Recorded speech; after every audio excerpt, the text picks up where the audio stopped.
Hello everyone, my name is Dr. Tosin. I am a medical doctor based in the United Kingdom. I am also a nutrition expert and a health coach. And today I will be discussing porn addiction. I'll be giving you 7 steps to help break the addiction. Before we get started, I'd like to encourage everyone, if you haven't already, to subscribe to my channel. The subscribe button should be somewhere down below there. That way you can keep up to date with all the latest content that I can deliver as I help to bring value to the health and wellness space. So moving on to the topic, porn addiction. Before we get started, I always like to give some bit of background on the topic that we are discussing. As we are all very well aware, a recent survey has shown that porn addiction has become a pandemic hitting epic proportions.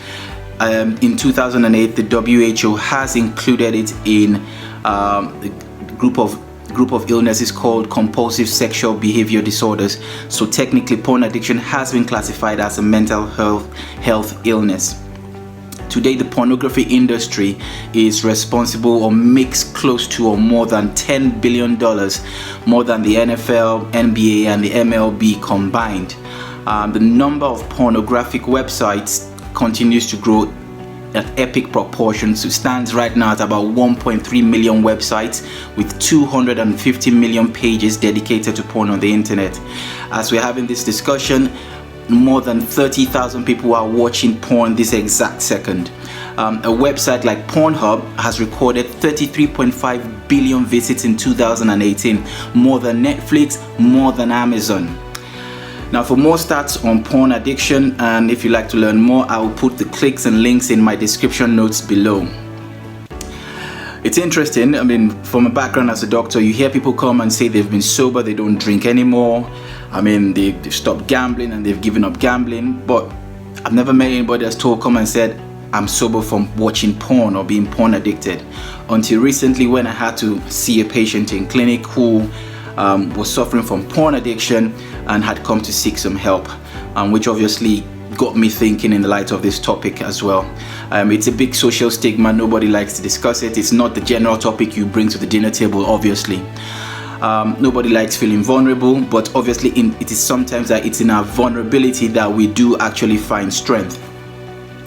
So moving on, 7 steps to help break porn addiction. Number 1, belief. Yes, believe in yourself, believe that you can change. Starting with the sense of belief is always the moral background and foundation for it. Research has shown that the ingrained habits or traits can be modified or improved upon if we can just change or improve on our belief system.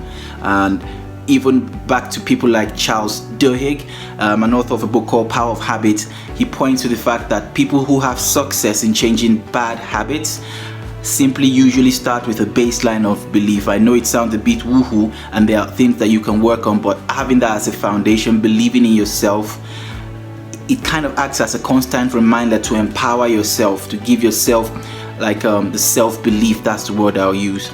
Right, number 2, destroy all porn related material. That should be kind of like obvious thing.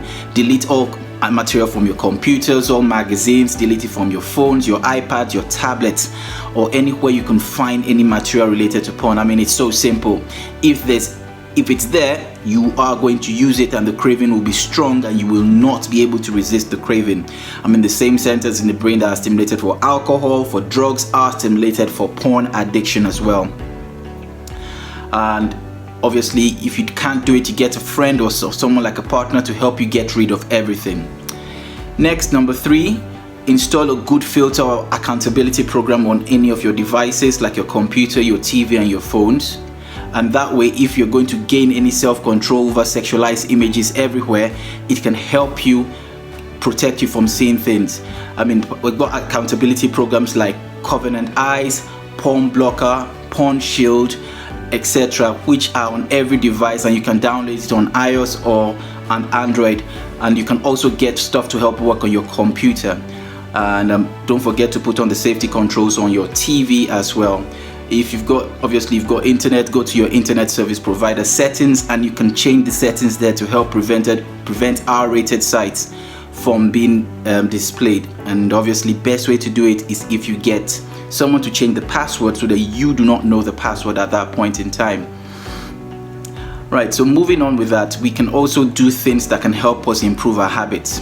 Number 4, what you can do if you need to seek some help, you can actually see what's what we call a certified sexual addiction therapist. Not to be confused with the sexual therapists that are out there. There are people trained specifically in the specific area of sexual addiction, and they are certified sexual addiction therapists, which can help you, or who can help you in issues regarding porn addiction.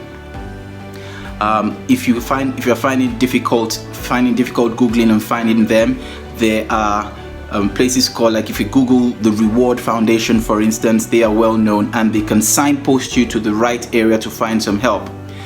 Number 5, set up an accountability partner. Get someone to hold you accountable.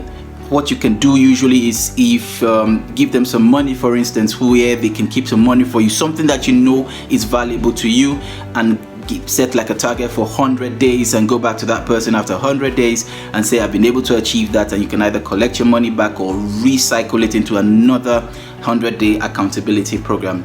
Obviously, it's better if it is somebody you trust, so that you do not give your money to somebody else, and that can be a total issue completely. Number 6, more distraction tactics. Now, if you do have the urge of will to watch porn, literally go for a walk, like literally go out and take a walk. It might not be feasible all the time, agreed, but try and just get some distraction. Go on a social activity, go and socialize with someone else. Best to distract yourself. Obviously, if you're taking your phone with you, 1, you either leave your phone away, or 2, obviously have the content blocker put on your phone already. And while you're walking, you can practice deep breathing exercises. There's a particular one that I like very much. It's called the 3-4-5 technique.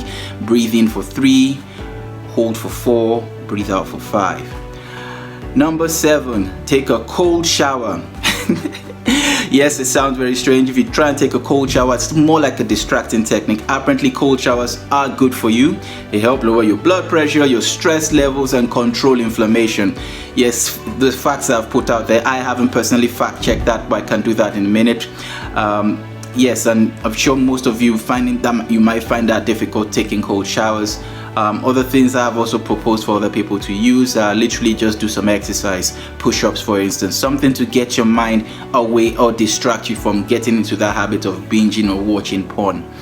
And yeah, I do have videos on push-ups where you can do push-ups and relating to your cardiovascular health. And no, I did push-ups just for push-ups, not related to porn addiction, just in case you were thinking that. Some extra advice: these steps will only work if you are truly willing to change. And again, if you like this video, click the links below, subscribe, share with friends, post on social media, your cousins, your brothers, or anybody you think will benefit from this content. And I will keep bringing you more content and knowledge nuggets that will help develop the health and wellness space. Yours truly, Dr. Tosin. Thank you very much.